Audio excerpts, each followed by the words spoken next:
எசேக்கியேல் 25ஆம் அதிகாரம் 8ஆம் வசனம்.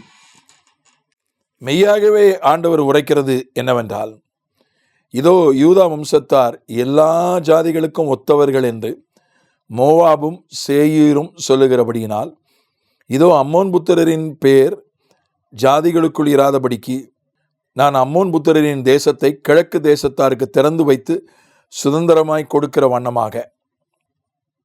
மோவாபியர் என்ன பண்ணாங்கன்னா, அவங்க பரியாசம்லாம் பண்ணலை, நிந்திக்கெல்லாம் செய்யலை.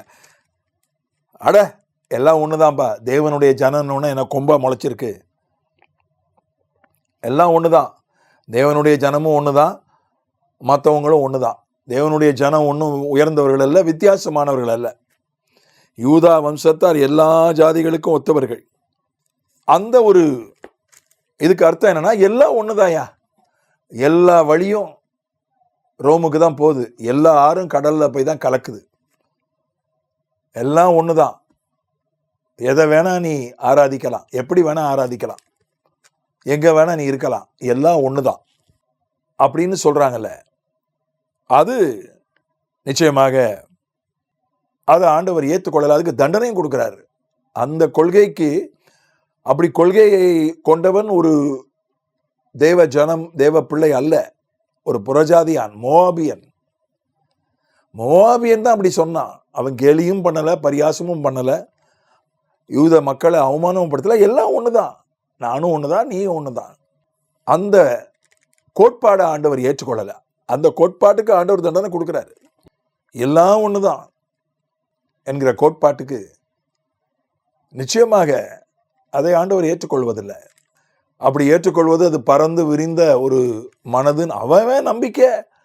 அவனவன் நம்புவதற்கு, அவனவன் அவன் காரியத்தை செய்வதற்கு சுதந்திரம் உண்டு. அது அவனவன் சுதந்திரம், அவனவன் உரிமை. அதுக்குள்ளே போய் நாம் தலையிடக்கூடாது, அது வேறு.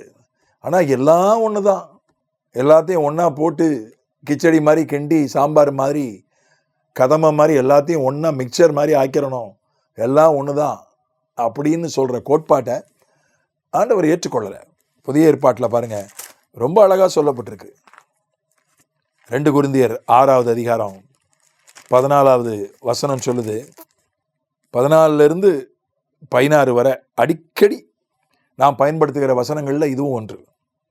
அந்நிய நுகத்தில் அவிசுவாசிகளுடன் பிணைக்கப்படாதிருப்பீர்களாக. நீதிக்கும் அநீதிக்கும் சம்பந்தம் ஏது? ஒளிக்கும் இருளுக்கும் ஐக்கியம் ஏது? கிறிஸ்துவுக்கும் பேலியாளுக்கும் இசைவேது? அவிசுவாசியுடனே விசுவாசிக்கு பங்கேது? தேவனுடைய ஆலயத்துக்கும் விக்கிரகங்களுக்கும் சம்பந்தம் ஏது? இந்த இடத்துல தேவ பிள்ளைகள், உலகத்தார் 2 பேருக்கும் உள்ள வித்தியாசத்தை புதிய ஏற்பாட்டில் திட்டமும் தெளிவுமாக ஆண்டவர் காட்டுகிறார். 2 பேருக்கு நடுவில் ஒரு இடைவெளி இருக்கணும். எல்லாரையும் நம்ம நேசிக்கணும், எல்லாரையும் கனம் பண்ணுங்கள். 1 பேதுருல அந்த சூத்திரம் இருக்கு. மனுஷன் அவன் எந்த மதமோ அல்லது நாத்திகனோ, அவன் எப்படிப்பட்டவனாக இருந்தாலும் பரவாயில்ல, மனிதனை நம்ம மதிக்கணும், மனிதனை நேசிக்கணும், அதில் மாற்று கருத்து இல்லை. அது ரொம்ப முக்கியமானது. ஆனால் எல்லாரும் ஒன்றும் இல்லை, எல்லாரோடும் நம் கூடி குழாவி விட முடியாது, எல்லாரோடும் கலந்து விட முடியாது. தேவ பிள்ளைகள் மற்றவர்களுக்கும் தேவ பிள்ளைகளுக்கு நடுவில் ஒரு இடைவெளி நிச்சயமாக தேவை. அதைத்தான் இங்கே சொல்லப்பட்டிருக்கு. அவிசுவாசி, அவிசுவாசி மத வார்த்தை, அப்புறம் அநீதி, அப்புறம் இருள், அப்புறம் பேலியாள், மறுபடியும் அவிசுவாசி 2 தடவை சொல்லப்பட்டிருக்கு. அப்புறம் தேவனுடைய ஆலயம், விக்கிரகம்.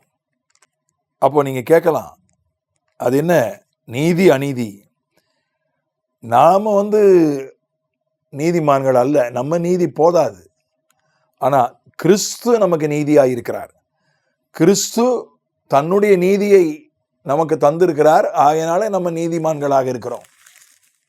அவங்க கிட்ட, கிறிஸ்துவுக்குள்ள இல்லாதவங்க கிட்ட அந்த நீதி இல்லை. அது ஒரு பெரிய வித்தியாசம். ஒளிக்கும் இருளுக்கும் ஐக்கியம் ஏது? நம்மிலே தாமே நம்ம ஒளி உள்ளவர்கள் அல்ல. அவர் நமக்கு ஒளியாக இருக்கிறார். அவர் நம்மை பிரகாசிக்க செய்கிறார். அவருக்குள் இல்லாதவர்கள் அந்த ஒளி இல்லாதவர்களாய் அவர்கள் காணப்படுகிறார்கள். அதுதான் வித்தியாசம். பேலியால் என்பது கிட்டத்தட்ட அது ஒரு சத்துருவை குறிக்கிற ஒரு வார்த்தை. அவர்கள் அறிந்தோ அறியாமலோ சத்துருடைய ஒரு காரியத்தில் அவர்கள் சிக்கியிருக்கிறார்கள். அதனால அவர்களுக்கு நமக்கு ஒரு இடைவெளி தேவை. விக்கிரகங்கள் அது கிறிஸ்துவ விக்கிரகமாக இருந்தாலும் சரி, அது வேறு எந்த விக்கிரகமாக இருந்தாலும், நாத்திக விக்கிரகமாக இருந்தாலும் சரி, அது அதாவது நாத்திக வாதத்துக்கு எதிராக சிலர் கேள்வி எழுப்பினார். நீங்க போய் உங்க தலைவர்களுடைய சமாதியை போய் வணங்குகிறீர்களே, தலைவர்களுடைய சிலைகளை போய் மாலையிட்டு வணங்குகிறீர்களே, அப்ப அது நாத்திகம் ஆகுமா அப்படின்னு அவங்களும் கேள்வி எழுப்பினாங்க. சிலைகள் வைக்கப்படுவது அது பாவம் என்று வேதம் சொல்லலை. சிலைகளை வணங்குவதைத்தான், வழிபடுவதைத்தான் வேத புஸ்தகம் ஏற்றுக்கொள்ளவில்லை. அதனால நமக்கு ஒரு இடைவெளி நிச்சயமாக தேவை. கொடுக்கல் வாங்கல், விற்கிறது வாங்கிறது, அது எல்லாம் வேலை செய்கிறது, வேலை வாங்கிறது எல்லாம் இருக்கணும். ஆனாலும் ஐக்கியம், நட்பு, காதல், திருமணம் இதெல்லாம் வந்துடக்கூடாது. ஒரு இடைவெளி இருக்கணும். அதே வேத புஸ்தகம் ஆதியிலிருந்து கடைசி வரைக்கும் அதை திரும்ப திரும்ப திரும்ப வலியுறுத்துகிறது.